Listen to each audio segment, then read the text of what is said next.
Hey, mic check 1, 2, 3, 4, 5, 6, 7, 8, 9, 10, 11, 12, 13, 14, 15. A, B, C, D, E, F, G, H, I, J, K, L, M, N, O, P, Q, R, S, T, U, V, W, X, Y, and Z. Are we good, Travis?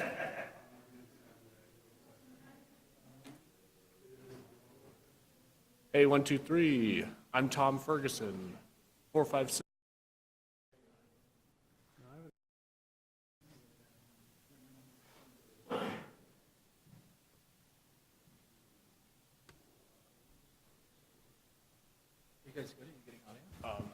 Hey, Travis, are we getting audio? 1, 2, 3, 4, 5, 6, 7, 8, 9, 10, 11, 12.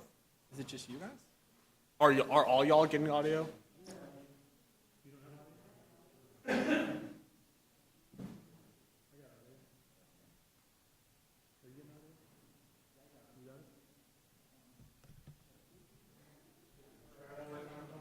Hey, 1, 2, 3, 4, 5, 6, 7, 8, 9.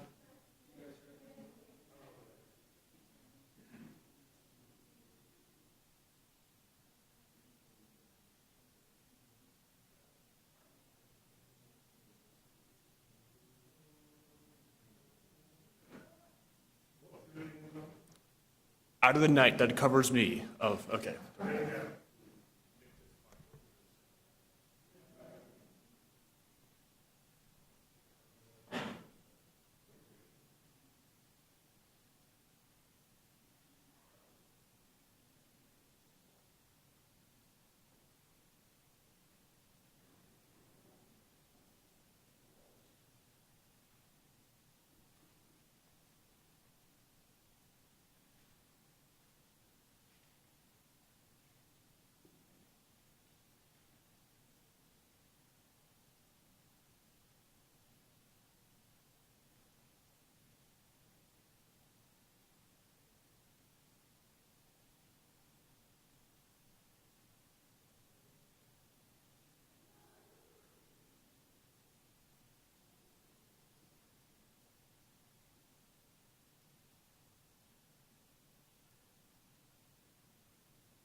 Hey, everybody. I like the beard, man. I'm recognizing those more. Well, man, it's good to see everybody. Welcome to the weekly availability press conference during the session. Couple bills I'm excited about. First off, it's been a really good couple weeks. Having breakfast every Tuesday morning with the speaker and the pro tem, and everything's going well. I know they're working through a lot of subcommittee work and policy work as we're going to make 2025 an awesome year for the citizens of Oklahoma. A couple bills I've had my eyes on. House Bill 1024. It's the Bayshore bill. Bayshore's a great representative from the northeast part of our state, and it basically eliminates a mandatory, think about this, Oklahomans will think this is crazy. It eliminates a mandatory 6% markup on certain goods. So in other words, if you want to mark up the free market, if a company wants to sell the goods and mark it up 6% or 10% or 20%, that's fine. You let the market dictate whether consumers are going to buy that product. But if somebody wants to mark up a good at 5% or 4%, they should be able to do that. So excited to get that across the finish line. Also, Senate Bill 758, Kristen Thompson, eliminates the virtual school days. And it's something I talked about in the State of the State. We have some schools, some schools in Oklahoma going around 146 days a year, and other states are north of 180. And as we're trying to focus on outcomes, and we're trying to make sure that our kids are college ready or career ready, or they're ready to compete in the workforce, we all know that having kids in the classrooms with our wonderful school teachers is a must. So I hate the fact that we've got a snow day today. Let's make it up, or let's build in 4 or 5 snow days every year, but let's not call them virtual days and have them count as an instruction day. I think that's pretty common sense, and I think most Oklahomans agree with me on that. So with that, open it up to Q&A and whatever's on your mind. I have some. Hey, Governor. So you removed 3 board members from the State Board of Education yesterday. Can you tell us specifically why you did that? And then in the last 20 minutes, really, Walters has announced a Trump Advisory Committee naming 2 of those former board members. So why you replaced those 3 and your reaction to this? Yeah. So, well, first off, I want to thank them for their service to the state of Oklahoma. The governor has thousands of appointees to different boards and commissions, and this board in particular serves the pleasure of the governor, and so I felt like we needed a fresh set of eyes on that board, and it's really about outcomes. What are we here to do? And if you've got your education hat on, you're here to make sure that our kids are equipped and have the best education possible. So when I see our NAEP scores not improving, when I see things that are messed up or wrong, or kids being used as political pawns for some political, stunt. It's just frustrating. So I've been hearing from around the state, and finally, when we see the scores and the outcomes not being where they need to be compared to other states, I'm going to make a change. I'm going to do what I can as governor to make sure that we are focused on those outcomes. We're getting those kids ready for the workforce and competing in a very competitive world. Sorry, but you'd be a little more specific. I think we could probably guess 2 or 3 instances where maybe the superintendent has done something that you could consider that. But what do you specifically mean? The immigration thing, or what? Yeah, I think the immigration thing is something that is really frustrating. When I talk to law enforcement, collecting data on kids and using them as political pawns is not something that helps law enforcement. And I've got to, people confuse these issues here. In Oklahoma, our Constitution says we're going to educate all kids. And I want to make sure that every kid feels safe and is being educated in the state of Oklahoma. Nobody has been stronger on the border than I have. And do we have to have a strong border? 100%. I sent our troops to the southern border in support of Governor Abbott. We were down there. The Biden administration with their open border policies have really led to some problems in our country. And I'm so happy that President Trump, day one in office, closed that border. But to use our kids as political pawns is unbelievable to me. I was the first governor that set up what we call Operation Guardian. I think we probably in here talked about it a couple weeks ago. Operation Guardian is to get the criminals that have committed criminal acts, and I talked about it in my State of the State, that are in prison in the state of Oklahoma, and work with the Trump administration and Tom Holman and Tim Tipton's had numerous conversations. I met with him when I was in D.C., and to figure out how do we get the criminal element, people that are breaking the laws, out of the state of Oklahoma. And so that's what we're focused on. I think that's what President Trump's focused on. And unfortunately, we've got people that are really trying to attack 6-year-old, 7-year-old, 8-year-old kids, and I'm not going to let that happen. So just to be clear then, have you declared schools off limits to like ICE agents and different people that might enforce those issues? You know, no, I haven't made anything off limits. The first step is to make sure that we have a fresh set of eyes. And again, having these folks, having really good Oklahomans on these different boards and commissions is really the first step that the governor can do. We've got a weird system in Oklahoma that you look to your governor and say, hey, governor, go fix education, but then there's a separately elected superintendent of education. And so, you know, but the bottom line is when you think about the outcomes and you think about where our kids are compared to other states, we're not doing as well as we should. And so we have to get that fixed, and we've got to make sure that kids are learning in the classrooms. And that's the big overall picture here that I'm trying to make sure that we get a fresh set of eyes on that school board. When you speak with companies looking to move to Oklahoma, how often does Oklahoma's education ranking come up? You know, I mean, that's, I was just talking to a CEO the other day, and that's why I think the parental choice tax credit is so important that we got passed a couple years ago. We were going to inject competition in our schools. Now every single family has the ability to go to a private school, a Christian school, a Catholic school, any private school. We have great charter schools in Oklahoma. Santa Fe South is a school that we talk about.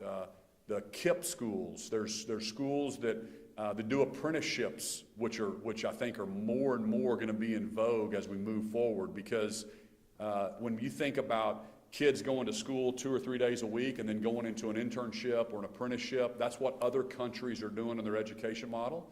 And so I'm just trying to encourage more competition, and if we do that, I believe all boats are going to rise in our education system. But it's certainly, yeah, a CEO that's moving companies to Oklahoma, they're asking about the school system. Just like you or I, when you're moving to a town or you're moving to a school district and you're going to choose that school district or that home a lot of times based on what are the scores, how are the kids going to perform, where are my kids going to be, what are the parents like.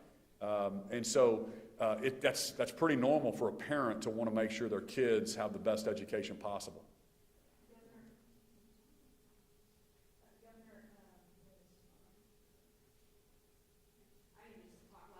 Sure. I wanted to ask you, just following up on this immigration, checking students' immigration status in schools or the citizenship status. It sounds like you're not a fan of that idea. That proposal will eventually come to your desk in the form of administrative rules if the legislature advances that forward or takes no action on it. If that does hit your desk, would you not sign it? I'm curious how you would respond to that. Yeah, absolutely. I'm going to change that. I'm going to do what I can to change that. Collecting again, 6, 7, 8-year-old kids' addresses and immigration status in the state of Oklahoma, that's not a public safety issue. Let's go after the bad guys. Let's go after people that are committing crimes, and let's not terrorize and make our kids not show up at school. That's what I'm talking about. So that's the thing, that it was an unforced error, and it's doing something that we shouldn't be doing in Oklahoma. You know, here's something that's interesting. I think Oklahomans will find this interesting. I did some research on, President Reagan. He was my favorite president, and I started looking back at some of his debates, because these immigration issues are nothing new. They've been around for a long time. And number one, you have to know who's coming in your country. You're not a country unless you have strong borders. So Trump's taking care of that day one in office. But President Trump and actually Bush, 41, during their debate when they were running against each other for president in 1980, they had a debate down in Houston, Texas. And they were asked this exact same question about kids, should kids be taught in schools in Houston, Texas, who their parents brought them here or whatever. And the answer was yes. I mean, we're not going to not teach a 6 or 7 and 8-year-old kid how to, we're going to teach them how to read in America, and we're going to fix the actual problem, and that's at the border, and that's crime. But as far as giving people contracts to work and making sure we have a good H-1B visa situation and knowing who's here, and if you want to chase the American dream, if you want to be part of our country, and you're coming here and doing things legally, and we're matching an employer with an employee, man, I've been all over the world, and that's pretty much kind of the way that every country operates. They know who's coming in, they know who's working, they know who's paying their taxes and following their laws. You don't follow our laws, you're going to be out of our country. So, but again, when I see people running for political office, and I've told you all this before, you're going to see more of this as we get into later this year and in 26, and as you see people running for governor, they're trying to get headlines. They're trying to get their names in the paper. I've never been in politics. I never was in politics. I never was in another office before I ran to serve my state as governor. And so Oklahomans know that I'm just focused on outcomes. I'm focused on making Oklahoma top 10, and we're doing it. We've got flat budgets. We've done tax cuts. We have the largest savings account we've ever had. I've put more money in education in my first 6 years than they did for like 30 years before I got here. I've given our teachers wonderful pay raises. I pay market. We have fewer people incarcerated today than when I took office. I'm going to have fewer state employees when I leave at 8 years than when I started.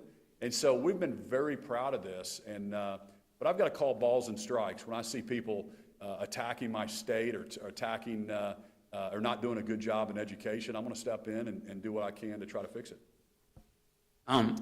Hey, how's it going? So kind of going into that, we've asked you about Walters for quite some time. There's been investigations, there's been lawsuits, there's been so-called drama popped up several times in the last year or so. Every time we've kind of asked you about him, you go, the people chose him. I don't want to get involved with that too much. So why now? Why are you choosing to step in now when there's been other situations, lawsuits and whatnot? I think there's investigations right now. So why now? And then finally, I want to ask you, the AG, he's running for governor, so that kind of goes into that too. They're saying you're not Trump enough. I guess what's your response to that? Oh, man, that's pretty funny. Well, first off, why now? I guess it's when you're picking on kids. I guess when you're using them as political pawns. I guess when you're starting to make my state nervous about something that's just pretty normal. I guess that's when I'm like, listen, enough's enough. This is getting ridiculous. But yeah, I mean, here's the deal. These guys are running for their next office. They're playing politics, trying to get their names in the paper, and Oklahomans can see right through it. I think that's why Oklahomans hate politicians so much, is because do the job you're elected to do. That's what drives me crazy. You run to get your job, and then you end up running for the next deal instead of actually focusing and doing the job you're elected to do. When I won governor, I canceled and got rid of all of my political people, and they all criticized me. My political people were like, hey, you need to do this for re-elect. I said, listen, if I do my job for Oklahomans, I'm doing this as a sacrifice, this is public service. Oklahomans will beg me to run for re-election. So let's go do the job that we're called to do. And I think that's what's so frustrating is you see people weaponizing their offices, doing different things to get publicity. Maybe they're doing it out of a clean heart, but it sure looks questionable, especially when you pick on, 8-year-old kids. Looks like I'll be the one that changes the topic. A little bit on DOGE-OK. You describe how you would like to see the division run as it gets set up, how it plugs into legislative efforts, and if there's a timeline on when we'll know who the DOGE advisor will be. Yeah, so thanks for asking that. First off, I want to commend the House. Speaker Hilbert has really been focused on this as well. Lonnie Paxton, those guys are fiscal conservatives. They want to help with this. I think all of America, I was on Sean Hannity's radio program, and we were talking about, the DOGE national, what Elon's doing. Here's the deal. The DOGE nationally, those guys, they're not cutting the military or they're not cutting Medicaid or Medicare. They're not cutting those things. What they're doing is they're looking for the waste, fraud, and abuse, right? And we need to be doing that. Americans know we need to be doing that. Oklahomans know, because we're spending $2 trillion over our income. Imagine if you make $80,000 a year, but then you're spending $160,000, right? You can't sustain that forever. You're going to put credit card debt on yourself, and then you're going to be making interest payments on that. Well, that's what our government's been doing for some time. Now they have a $36 trillion debt. Our interest-only payments are more than we spend on our national defense, okay? And we spend a lot of money on national defense, and that's interest only. In other words, your mortgage payment is interest and principal. So you're going to pay it off eventually, right? Even though it's a 30-year mortgage. But we're doing interest only. That means we're not doing interest and principal on the national debt. So it's getting worse. Then we're borrowing $2 trillion.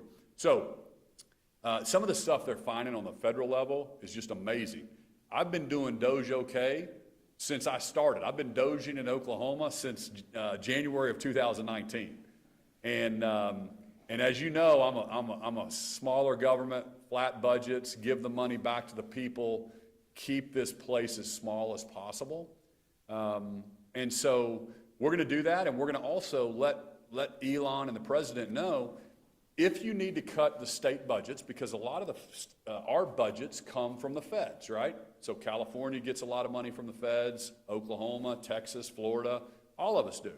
So instead of a one-size-fits all, Elon saying we're going to cut 10% of the money that we give to the state of Oklahoma, my theory is we need to help him with that. And we need to say, okay, Elon, if you're going to cut 10% of what you're giving to the state of Oklahoma, here's the scalpel approach. So here's how we think we can do it efficiently instead of just cutting one thing or another.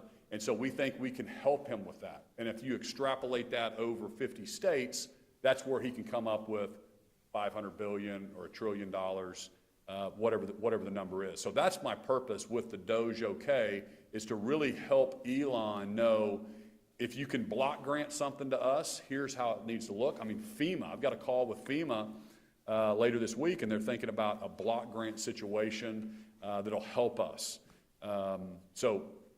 Those are the reasons we're doing it, but we're looking at all the efficiencies and all the waste and consolidation in our state government so we can deliver better services, more efficient government for the people of Oklahoma. After all, that's who we serve, right? You've been in office 6 years now. Where is the waste now? I mean, what responsibility do you have on that? Well, first off, we've been working on it the whole time. But if we're going to cut another, like I said, 10% out of the federal expenditures to Oklahoma, I want to be part of that. So we're going to have to even tighten our belt a little bit more versus President Trump just saying, hey, here's across the board going to be a cut to the states. I think we ought to be part of that. I can give you a couple different examples. I mean, going after vehicles. We have 1,000 fewer vehicles than when I started. Look at my employee count. This is not by accident. That's a small part of the budget, right? I mean, vehicles are a tiny part of the overall state budget, right? I mean, that's a small part. So where else would you cut? What's your question? Where would you cut other than vehicles? Well,